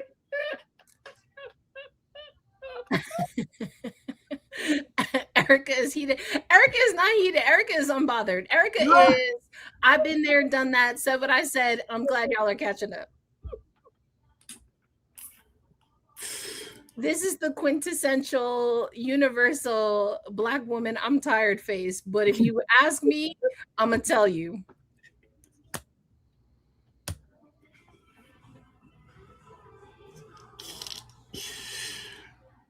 I's tired. I's tired. Like, what is understood don't need to be said, okay? Now listen, I did see Aloysius. Now I'm gonna come back to this. I gotta find it now because y'all got me messed up on here. We was about to wrap, and then I saw this. I was like, oh, we about to be here for another hour. Here we go. Now this is a little interesting. Page for Sab. I'm still not trying to get rid of Sabrina Ionescu. I feel like I've been pretty clear on that. And now we are coming back to planet Earth. We are no longer on a meteorite orbiting Saturn, and now we can have a basketball conversation. here's the thing. And then we're gonna wrap up for real, y'all. The thing about this is not that I think Dallas even cares, but what position is Sab going to Dallas to play? Somebody riddle me that. I mean, I don't think they care.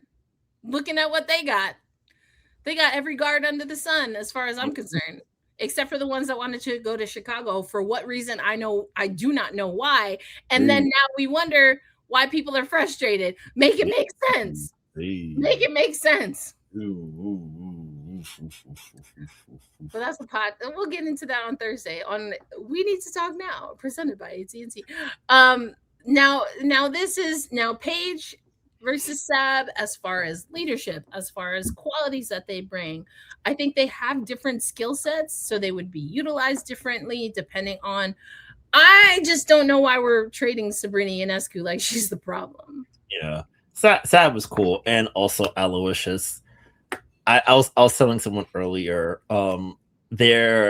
if you put that in front of Greg Bibb, there would be words put together in English language that never would come together and fit.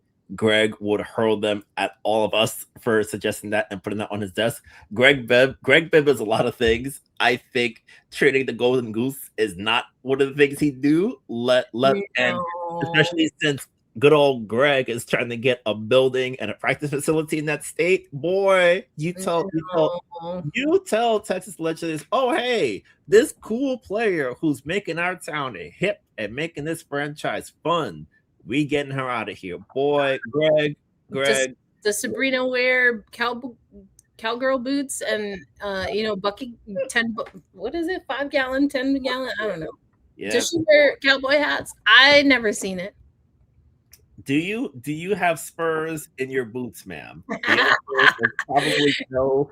Boy, Greg Bibb, you ever let her leave? Boy, they gonna find you. And boy, you thought people was banning you before? Nope. Them UConn fans, you're like, oh, we like being in Texas now. It's kind of groovy. Greg, don't do it.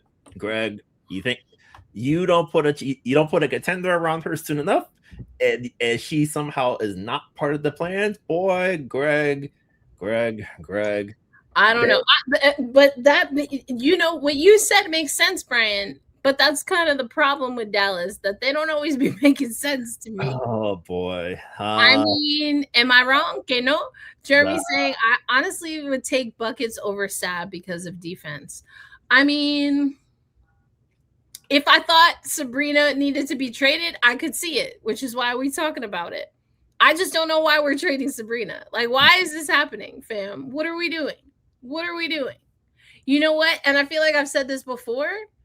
And you know what? It would be a very New York thing to do, which would be like, what? Why are we trading Sabrina? I don't understand. I just don't understand. But you know what? They had Tina Charles for all those years and could not get a squad around her, to the point where there are a certain sect of New York Liberty fans that think Tina is the problem. Now, Tina is a lot of things. And if you know how I've been in this game for a minute, and if you was around during the COVID years, then you know I've taken direct hits. Okay? Tina is Tina Charles. Tina is Tina. And Tina is Tina. And if you know the difference, then you know what I'm talking about. Tina is Tina, and Tina is Tina. Tina being Tina is like, you just got to deal with Tina being Tina. But Tina is Tina means Tina is MFing Tina Charles. You take Tina Charles. Period. She come out of retirement right now and want to sign with the New York Liberty. How much? Blank check.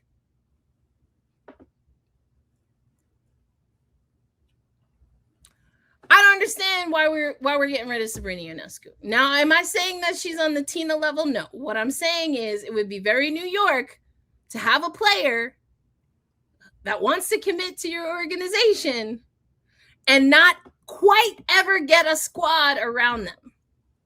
I still don't understand why the New York Liberty have had such difficulty getting a backcourt partner for Sabrina Ionescu.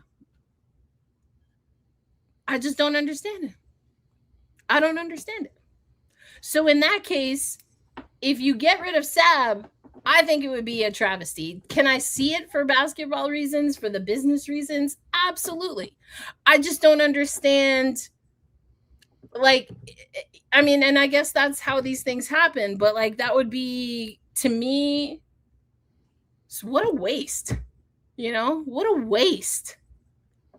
That would be an absolute waste of the first ever number one pick in franchise history. And yes, gets a championship with Sandy Brondello, who you also kicked to the curb, while the team, at least on paper, should be in a championship window. But maybe I could be wrong. I've been wrong before. I just think it's a lot of things playing with fire. You shake up too many things for the sake of just shaking it up. Then how are you building continuity? How are you building consistency? Because on paper, you can never fully account for health, right? Or anticipate injuries. If Sabrina leaves New York and it's only the one championship, if Stewie leaves New York and it's only the one championship, if JJ leaves New York and it's only the one championship, what went wrong? I think that's a valid critique and criticism. I do. But if we're starting to get rid of Sab, if we're getting rid of Sab now, again, I would not do it for Clark. Absolutely no. That's on that's in the corners of the interwebs that I no longer reside. That's where that belongs as far as I'm concerned. Now for Paige, then do you have a Stewie? Do you have a JJ that stay if it's Paige? I could see that. I still think it would be tragic. Now I'm showing my hand. I like Sabrina in New York. I do. But, you know, if we're keeping it a buck, people don't always make trades because that particular player is the problem. But they're trying to level up. Is Paige a level up? I think some people would say yes in certain, I think some people would say yes. I could see it. I could see it working. And then is it just a 1-for-1? Is it a like for like? Ooh, I don't know. Who does that benefit, though, immediately? If I'm Dallas, I'm asking for more than just Sab. That's what I would do. And if I'm New York, I don't know if I'm giving up more than Sab. So there you go. Because it depending on what you start playing with, it could change the game real quick. Because Dallas kind of doing all right. So are they even gonna, that goes back to what you were, are they making that trade? I don't know if they're that crazy, but they are a little local. Greg's phone bill is suddenly going to stop working all of a sudden. Listen. Not Aloysius saying the Edmonton Oilers traded Wayne Gretzky, Dallas traded Luka. Anything is possible. Okay, well, that's the menfolk. Let the menfolk dig their own graves. Also, how old was Wayne Gretzky when he got traded? Well, I guess he got traded because he started with Edmonton, but how many championships had they already won? Like 3 or 4, which I'm going to say. Also, come on, Grand Fear. So you going to bring up hockey now. You got to roll with me. Come on. Grant was the anchor there. I said what I said. Like, Erica, absolutely no on that trade as well. Jeez. Like, I just don't know why we're trading Sab. I don't know. I like my brain is not prepared to work in that way. So that's how I feel about it. But if I had to, since y'all putting it on my dang show, this is what happens when you open up the fourth quarter. This is what happens when you open up the fourth quarter. But since y'all put it out there, I mean, like, listen, if I didn't feel some kind of way, maybe. I still don't know what that looks like. It can't just, you're not doing a 1-for-1 page for Sab. We're not there. Like, we're not there. I feel like that's low-key disrespectful to Sabrina. Like, I can't explain it exactly in this moment, but I feel like that's disrespectful to Sabrina. I don't know. Nasty. Oh my God. Did Breanna calling Pauline Nasty as a nickname kick off this whole trade Sab debate? I don't know.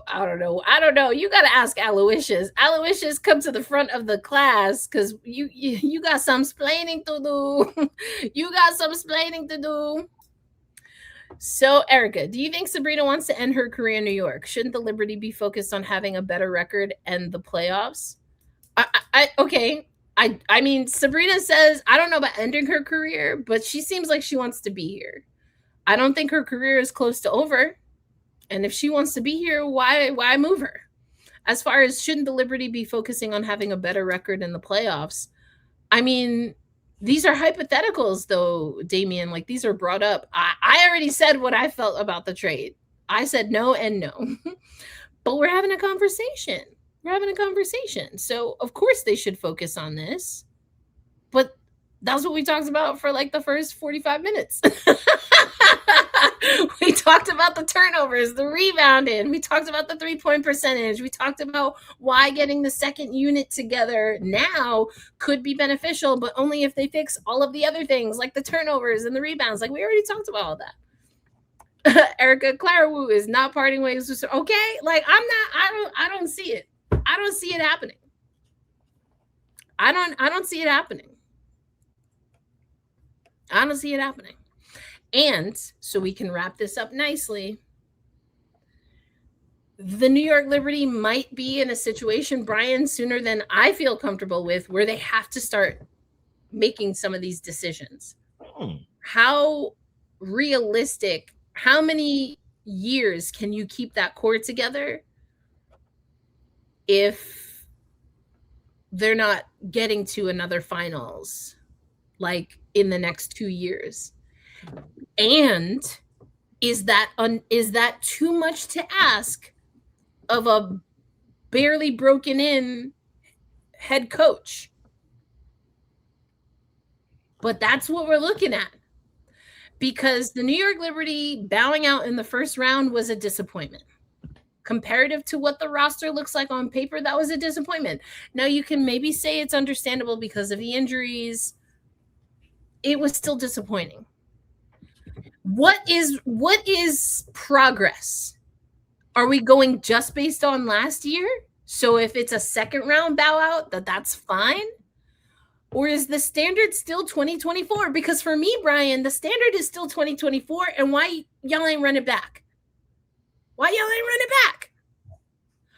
I mean, listen, it's not to say, because and this is why I know, like, a lot of times, Ryan, we get early predictions that people want us to make, and I don't ever feel comfortable really doing that because there's so many variables. And I think someone has been putting it in the chat. You have MVP, finals MVP pedigree on your roster. You have 2 number 1 overall picks on your roster. You have, between Stewie and JJ, without New York, multiple runs to the finals in consecutive years.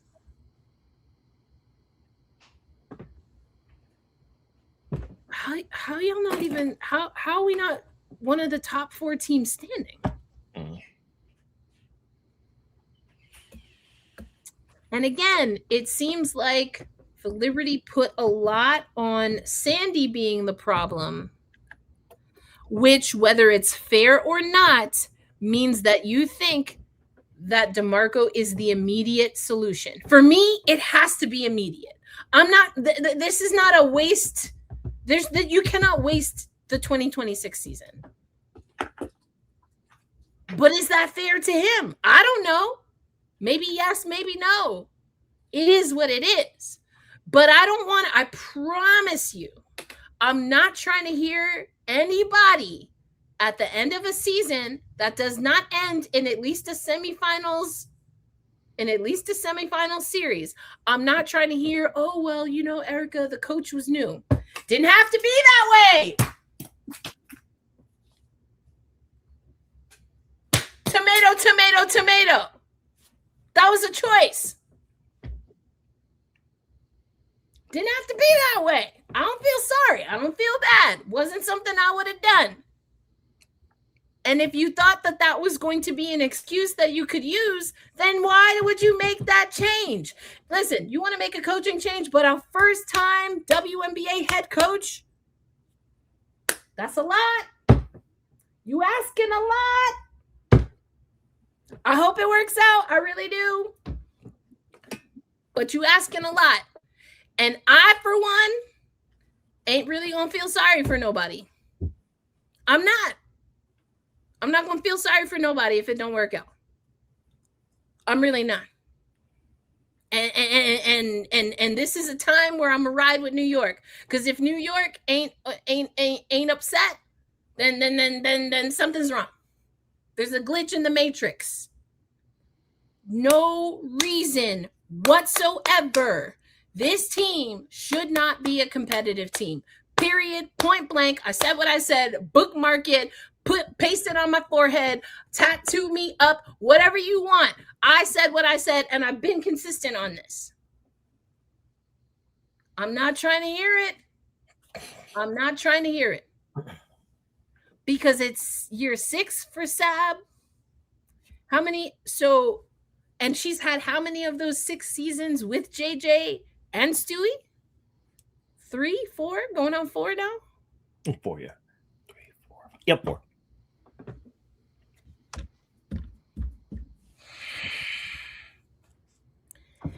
Sandy got you to 2 finals.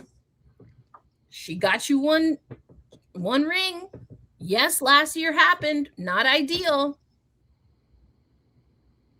But that's a lot of change, Brian. That's a lot of change.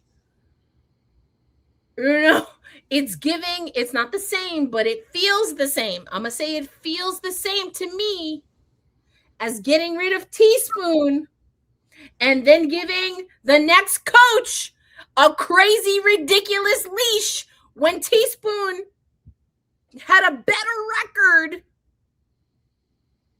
than the year previous to her and then Tyler's first year, and she was basura. But this man still got a job and is pissing off a whole new set of WNBA players. Who saw that coming? Who could have seen that coming? It's not the same, but isn't it though? It kind of is. We're just playing with a different skill set. You have all these players. Because I don't want to hear that Stewie's outside her prime. Y'all hitting something. I don't know what it is. If you miss another year with these players, that's on you, baby. That's on you.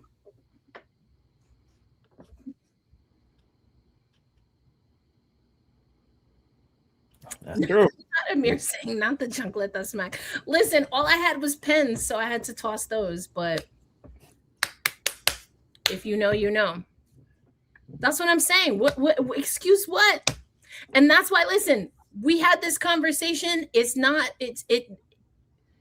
in the here and now. This is a team that's above 500, Brian. They're on a 5-game winning streak. These are all good things that they need. And I can give grace in the first quarter of a season, learning things, because even Sandy has done this. But we get to halfway, we get to the end of July, we can't be having these same conversations. And I'm not saying it's fair specifically to Chris DeMarco, but my man, you signed the contract. You took the job. And I hope ain't nobody made you think that just getting to the playoffs was going to be good enough. No, sir. I mean, am I tripping, Brian? Or like, that's how I see it. I've been talking for like 2 years straight now, so I'm gonna shut up. No. It's. I think it's fair. Certainly, the talent for this group is still rock solid, and I think head and shoulders, not head and shoulders, but near the top of the league when it comes to roster construction. And there is for this group a desire to want to get back to where they feel they belong, which is near the top of the standings. So everything is lined up for them to go on that big run this year. I think for the group, it comes down to making sure you've got your fundamentals and your foundation down pat. And to Sharice's point, the championship round is my expectation for them this year. I feel they have enough to get through if their path was Atlanta, Indiana in the postseason. I think they have enough to get past them, and then you get to the finals, you deal with who's in front of you then. But I think they have the talent, they have the desire, they have the personnel, they have the energy, they have the support, they have the infrastructure they need. So everything is, I think, perfectly lined for them to get where they want to go and where they need to be. So I think having that expectation is more than valid. I don't think I would object to that at all. And I think anything short of a big time run would classify for me as a disappointment and a not meeting the expectations for what this group has. Absolutely not. Listen, Jeremy, we're gonna have to disagree here. I mean, yes, she did. I don't remember exactly what I said that you were saying that about. It's Teaspoon's fault that Jeff traded Marina Mabry before the All-Star break and that Barbie missed the rest of the season because of her wrist. Oh, that sounds like sarcasm. I picked that up. Okay, I was like, because I was ranting, so I was like, I don't know. Okay, because I was like, I'm just reading this now, and I was like, wait a minute, hold on, wait a minute now. Okay, Brian says, are we gonna go with Brian? Because I was like, wait a minute, I don't know if we on the same page here. All right, we're gonna say it's sarcasm. All right. I mean, it's a really interesting place for this New York Liberty squad. Is really interesting. And there's a part of me that doesn't feel that this is fair to DeMarco. But like I said, he signed the contract. Heavy is the head that wears the crown, you know? And I do think, I mean, again, I was on a rant, so I was saying a lot of things, but, you know, depending on how this goes, it is going to be part of a larger conversation on how coaches are given opportunities in the WNBA. Because, you know, there are some coaches that were not given very much to work with. They improved what they had and still weren't given the benefit of the doubt. The Sandy Brondello situation is not a like for like, but there is definitely some residual things there, Brian. I mean, we heard it. Stewie knew that the media was going to ask her about Sandy coming back, and she still didn't really have a response. I mean, this is someone who knows media. For me, I took that as it's very much still something she's processing. Yeah, it felt because I was there when it happened, and okay, we confirmed it was sarcasm because Jeremy, excuse me, I was like, wait a minute, if I would have caught that during my rant. Okay, see, I'm working on myself, y'all. I'm gonna clarify before I go off. I'm sorry, Brian. Continue. No, it's good. Because I remember I was there the day before the game, and we were asking about Sandy, and then one of the big media accounts aggregated JJ's no comment, and I was like, that's not what the no comment was about. So Right. it gave off a bit of a false narrative that had to be corrected later on. But I think for those two, when we asked about it, it's one of those things where, because I think players never want to be in a spot where they're saying, "Oh, we decided to make this choice and we made this lean to the suits above us about what needs to be done when it comes to head coaching personnel." Players never want to get into that because it's a messy game that they don't want to play, which I understand. It's you don't want to ever give off the impression that you ran off somebody that you have a relationship with. It creates a hornet's nest for you down the line. So them sort of like deflecting and moving off that question, I thought was valid, but we asked anyway because it's part of the game and we play it anyway. So that part was fine. So I think her hesitating and pausing in that respect makes sense.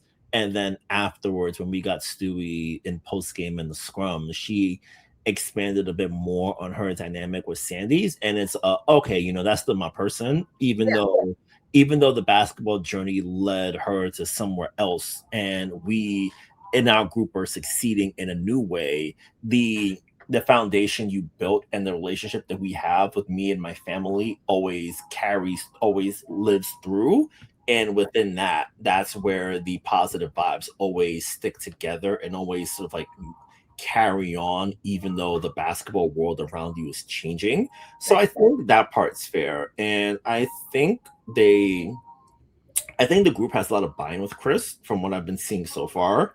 He's like he has a good beat on what they're doing.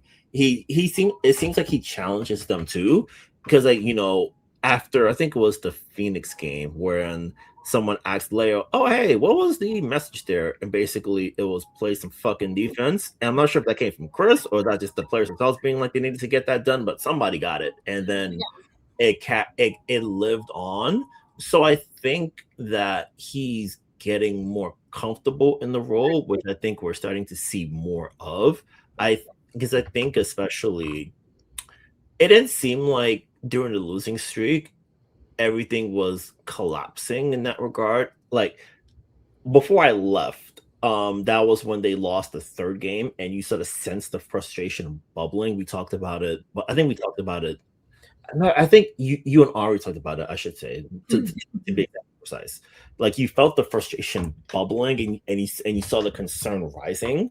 But I think this streak has sort of helped stem over that, and it's allowed a little bit more freedom and flexibility because they've been able to get it done on the defensive end. And I think that And what I like is that it's not just happenstance, Brian, because if we look at these wins, and that's what I think is important, it's again, not the double-edged sword, the double-edged dagger. We're not going to make this a big problem. It's not a big problem yet. They had to decide to win these last handful of games. It wasn't like no one was coasting. You mentioned, yes, DeMarco in, I think it was the second game, perhaps against Phoenix, one of those games where he lit into them. But then I think sometimes, similarly to how we heard DeMarco and his team talk about him getting a tech in preseason, sometimes signaling what you want from your players has to come from how you treat your players, right? And so he needed his players to get fired up. And not that I think Stewie needed like a green light or anything to do this, but in seeing the coach do that and seeing how the team responded to that, that's where the back and forth goes when you have a coach and a captain or a coach and a leader. All right, you did it this time. I'm going to take it this time. Because after a while, the same message coming from the same voice, it's kind of like, peanuts. Wah, wah, wah, wah, wah, wah. You stop hearing it. So that's honestly what I think is, it's that little double dutch that happens between your coach and your coaching staff and your leadership core. And the core of the leadership here, if it's not clear, the head of the snake is Stewie. 100%. I still think in theory it should be Sabrina's team. I want Jingle Jangle to get them keys, man. Please give her the keys before she leaves New York. Come on, what we doing? But from a leadership perspective, it's Stewie. From a lead by example perspective, it's Stewie. So that's what I see kind of happening there. And it's also a good signal because even though Stewie said all of those things and had no problem talking about Sandy Brondello, and I think you did a great job, Brian, just now of breaking down that at least part of it is because of the personal relationship and the respect that she has for Sandy as a human. That was a difficult conversation for her, right? That's 100% a part of the equation. What the percentage is of that, that's for Stewie to say or not. I don't know that she would ever disclose that. But she also made it clear that she was not a part of the conversations. That's what we know. But I think also if DeMarco gets in and lights a fire, Stewie does that because that's what a leader does. It's also a way of Stewie co-signing, right, or giving a stamp of approval of the head coach. Yeah. Now, whether that's conscious or subconscious, those are things that are important in team dynamics. And we're talking about basketball, but it's like people dynamics. Sometimes you need, it's like, whoever, the head honcho is, whoever's the alpha, once they say like, no, they're cool, then everyone else will fall in line. That's just kind of how dynamics work sometimes. Yeah. So I think that's what it is. As far as this Liberty squad, I know Damien asked a few questions about June, about is it championship or bust? I don't think it's championship or bust, but this team cannot fizzle out, nor do I think they should, based on their talent, fizzle out in the first two rounds. This is a team that should be able to make a deeper run than the first two rounds of the WNBA playoffs. Yeah. And if they don't fix some of the things that we see now, they're not going to be able to do that. And that's where some of the other conversations come from. What does June look like for them? I think they can get the win against Atlanta. I think Washington is a game, sometimes in hockey we call it a trap game. Having Washington right after Atlanta, some people look at that and where they're in the standings and be like, oh, well, that's, if you're saying New York can beat Atlanta, then you must think they're going to go 2-0 in their next few games. Do never in your life discount or underestimate this Washington Mystics squad. Don't do it. Don't do it. That's how you get got.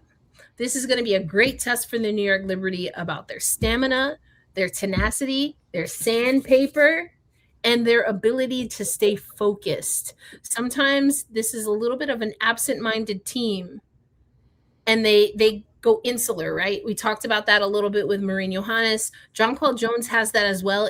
She emotes differently than MJ, and it looks a little angrier, but it's effectively the same thing, really. This team has to stay level-headed. They have to stay level-headed, and this is going to be a great test because it's Atlanta, then Washington, and then, or is it Atlanta? Isn't Chicago in there somewhere too? I believe so. Yeah. Let me see if I can hustle up right quick. Because I had it open and I closed it. Sherry's saying Atlanta ATL is going to be a real challenge for us, but yeah, it's Atlanta for sure. They have Washington, Chicago, and then I think Minnesota is also coming up in the next 4 games. It's Atlanta at Atlanta, home Washington, at Chicago, home Washington, then West Coast road trip starting the 21st. Oh, West Coast. Oh, I must have been looking. Yeah. July, Minnesota. Okay, July. Okay. Yeah. So yeah, that's gonna be it's gonna be a good test for this Liberty squad. Getting Satu further in her development and getting Sabrina back healthy at some point would be ideal. Even without any of those or either of those two things, this is a team that I would say in their next 4 games, they should be able to, like, I would feel like it is they have definitely exercised some of the demons that I see or some of the things that they need to clean up. If a split is probably I'd feel neutral about. I'd like to push that to 3 out of the next 4. I think 3 out of the next 4 is doable. Yeah, I think so. Yeah, I feel like a good 3-1 would really be solid, and if they're able to do enough to possibly stay in first place in the cup, that then it'll give them another good test towards the end of the month. But I think 3-1 is certainly doable. Yeah, I think so. I think 3-1. And then again, Jeremy saying Aces on June 23rd. They've got a stretch here coming up. That's going to be a good test. Yeah, I think it's going to be a good test. Is it championship or bust? Again, it's not championship or bust, but it's pretty close. And again, Jackie talked about this. Stewie knows this. Jonathan Kolb knows this. There's a lot of pressure that comes with being the New York franchise, period. Even before they won a championship, because the pressure was always there. And they didn't have not one single banner to account for. And now this team messed around and got one. And so it's the same. It's the same. I honestly don't know that it's really that different, except it's like, oh, now we actually know y'all can do this. So do it. So go do it. So, yeah, I mean, but that's the payoff, right, of playing in a market like New York. But I want to see this team just continue to lean into their habits, yes, but really I think that comes from their culture, their confidence in who they are and what their identity will be as a team. It's just like, this is who we are, and we are unapologetic about it. That's how I want to see them play basketball, because that's the New York way. Yep, that's how you do it. Jeremy saying, if you have Stu York on your squad, there is pressure. I think if you have Stu York on your squad, then you got a chance at a title, because that's how I feel. I feel like any pressure, this is Stewie is the pressure valve. Okay, she's the one that's going to keep everything the way it's got to be. That's how I see it. Y'all listen, y'all done taking me with this Aloysius, done taking us down a whole new yellow brick road with that Caitlin Clark trade hypothesis. Thought we was going to be out of here in less than an hour, but that's all right. We love hanging out with y'all. Make sure you stick with us. But Brian, you got anything other than the women's basketball roundup? We know we got that coming up, but anything else you got coming down the pike that you want to let folks know about? Yeah, so earlier today, I hit the road a little bit. I appeared on Luxury Talks, the podcast with the good folks at No Cap Space. It's available on Beehive. It's on anywhere you get your podcast forms. Me and Andrew Hopner bounced around, talked a lot of New York, talked a lot about the man who owns Cablevision, and lots of Liberty things in between. So great time. I think you folks who enjoyed tonight, you'll love our conversation over there too. Definitely. Yes, thank you for coming. I hope to see you again soon, Jeremy. It's been a blast. It's good to be back in the country. I have to tell Erica jokes about almost getting run over by a bus in Ireland, but I'll do that. I've got a lot to get to. It's good to be back. Liberty things are cooking, newsletter things are cooking, features, things I've been meaning to do for months that I need to get done. I'm going to try to get them done. Don't hold me to it, but I'm trying. And then you go from there. You're doing great, fam. You're doing great. It's good to have you back. I'm glad you didn't get run over in Ireland. My goodness. And yeah, definitely go check out No Cap Space. The homie Brian Fleurantin was on there. We'll have it in the newsletter and, of course, on Black Rosie Media. But speaking of Black Rosie Media, we'll talk about this a little bit more on Tempestagi Talk. But we have Pride Month, of course, and Roberta Rodriguez is going to do some takeovers for us when it comes to Pride out in Seattle. So we'll have a lot of that. And we also have some hockey stuff going on. The PWHL, their expansion window is happening right now. We also have the entry draft coming up later this month. So Rachel Donner over at our show at Even Strength, Rachel and I will be covering that if hockey is your vibe, or if you want to learn about hockey. Because I mean, you hit me with the Wayne Gretzky, Aloysius. So now I had to plug the hockey show because, I do a little bit, I dibble dabble. I hit the ice and the hard court. So we got it. But Yeah, thank y'all so much for hopping in. We appreciate y'all. We know we changed up the time a little bit. Like when I tell y'all, I literally walked in the door and came on camera. But thank y'all for rocking with us. We'll have the new schedule up with the next 3 shows. So take a look out for that. But for Brian Fleurantin, Erica L. Ayala saying, heck no, we are not trading Sabrina for nobody. Get that out your head. We'll catch you on the next episode. Peace out. Oh, we got to do the wave. Yeah. Wave. Ellie, wave it out. Peace out, everybody.